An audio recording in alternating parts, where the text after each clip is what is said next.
Shirika la ndege la Tanzania, Air Tanzania, limetangaza mpango wa kurejesha nyumbani raia wake walioathiriwa na hatua ya kusitishwa kwa safari za ndege kufuatia mgogoro uliozuka eneo la Mashariki ya Kati baada ya Marekani na Israel kushambulia Iran na kumuua kiongozi mkuu wa nchi hiyo Ayatollah Ali Khamenei Jumamosi iliyopita.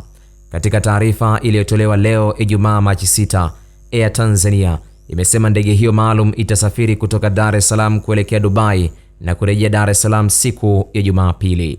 Imesisitiza ndege hiyo si ya kibiashara na kuongeza ya kwamba itawapatia kipaumbele wasafiri ambao walikuwa wamekata tiketi kabla ya safari kusitishwa. Mashirika ya ndege ya kimataifa yaliahirisha safari za kuelekea Mashariki ya Kati tangu Iran ilipoanza kulipiza kisasi hatua ya Marekani na Israel dhidi yake kwa kushambulia kambi za jeshi la Marekani zilizo katika mataifa ya Kiarabu katika eneo hilo.